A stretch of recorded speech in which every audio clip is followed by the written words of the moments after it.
Dow Jones Trade Deficit Update. What you need to know. Wow, can you believe how tariffs are flipping the script on the U.S. economy? The trade deficit just plunged to its lowest point in 22 months, and it's all tied to President Trump's bold tariff policies. A move that's got everyone talking about winners and losers in global trade. If you're curious about how this shakeup is playing out, stick around, because we're diving into the numbers and what they mean for your wallet and the broader market. Let's start with the big headline. In June, the trade deficit for goods took a surprising nosedive, dropping by 10.8% to $86 billion. That's a far cry from what experts were predicting. They thought it would climb to $98.2 billion, but instead, it came in much lower than the $96.4 billion we saw in May. To put this in perspective, the trade deficit happens when a country imports more stuff than it exports, which can be a red flag for economic imbalances. For beginners, think of it like your household budget. If you're spending more on foreign gadgets than you're earning from selling your own products abroad, that deficit grows.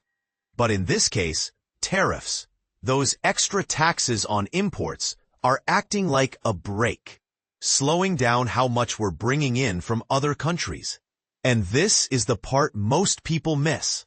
While the deficit is shrinking, it's not just a straightforward win.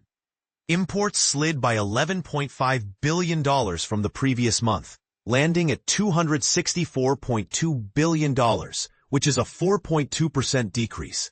Meanwhile, exports only dipped by a smaller amount, down $1.1 billion to $178.2 billion, or less than 1%. Why the bigger drop in imports? Tariffs are making foreign goods more expensive, so businesses and consumers are pulling back. If you're new to this, imagine you're shopping online and suddenly everything from overseas has a hefty price tag. You'd probably buy less, right? That can ripple through the economy in unexpected ways.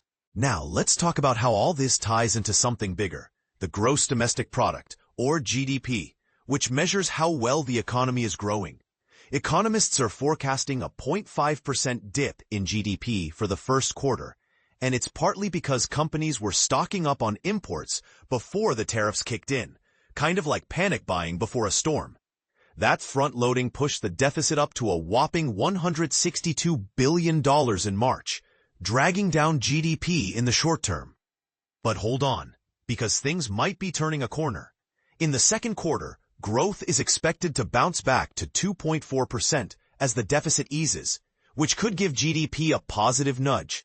A smaller deficit often means we're relying less on foreign goods, potentially boosting domestic production. But it's not always that simple. But here's where it gets controversial. Some folks argue that tariffs are a smart way to protect American jobs and industries, shielding them from cheap imports. Others say they could spark trade wars, raise prices for consumers, and slow down global growth in the long run. It's a debate that's heating up, and you might be wondering if this approach is helping or hurting overall. Speaking of staying ahead in this volatile market, why not level up your investing game? Check out TipRanks Premium at a sweet 50% discount. lp.tipranks.com/July 2025 50 off. For your benefits, LLF Intro 50. You'll get access to top-notch tools, in-depth data, and insights from pro analysts to make smarter decisions with your money. Right now, the Dow Jones Industrial Average is slipping by 0.10%, reflecting some of this uncertainty as investors digest the news. It's a reminder that economic shifts like this can move markets in a flash. And to wrap this up, what do you think about tariffs and their role in shaping the economy? Are they a necessary defense for domestic businesses, or do they risk more harm than good? I'd love to hear your take. Jump into the comments and let's discuss. U.S. trade deficit shrinks, what it means for the economy and GDP. Imagine a scenario where the United States' struggle with its goods trade deficit takes a surprising tone, potentially boosting the economy in a way that no one saw coming.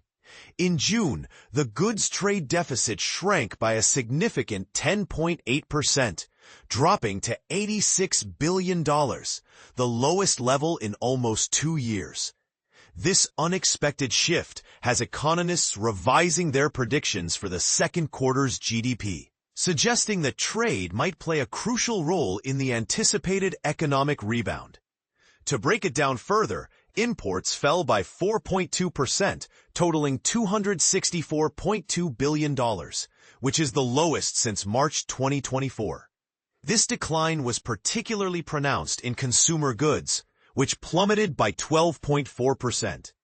Meanwhile, exports slipped by 0.6%, reaching $178.2 billion, while industrial supply exports took a hit, decreasing by 8.1%. Exports of capital goods surged by 4.7%, indicating a mixed but generally positive trend.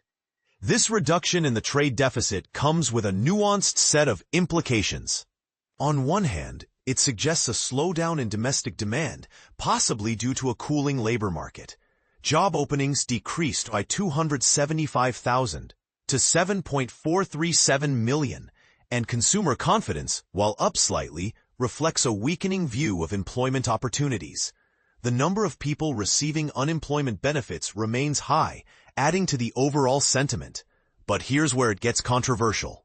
The uncertainty surrounding trade policies, particularly regarding President Donald Trump's tariffs, has created an environment where businesses hesitate to make long-term plans. In the first quarter, imports spiked as companies raced to avoid higher costs, leading to a rare decline in GDP. However, the recent trade data might signal a shift in this dynamic.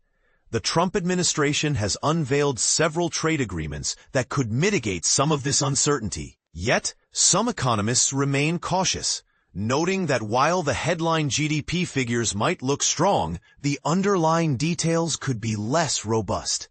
Bill Adams, chief economist at Comerica Bank, puts it succinctly. The data suggests the second quarter GDP report will have a solid headline but weak details. Another critical factor is inventory levels. Wholesale inventories increased by 0.2% in June, reversing a 0.3% decline in May. Retail inventories also ticked up by 0.3%, driven primarily by an increase in motor vehicle stocks.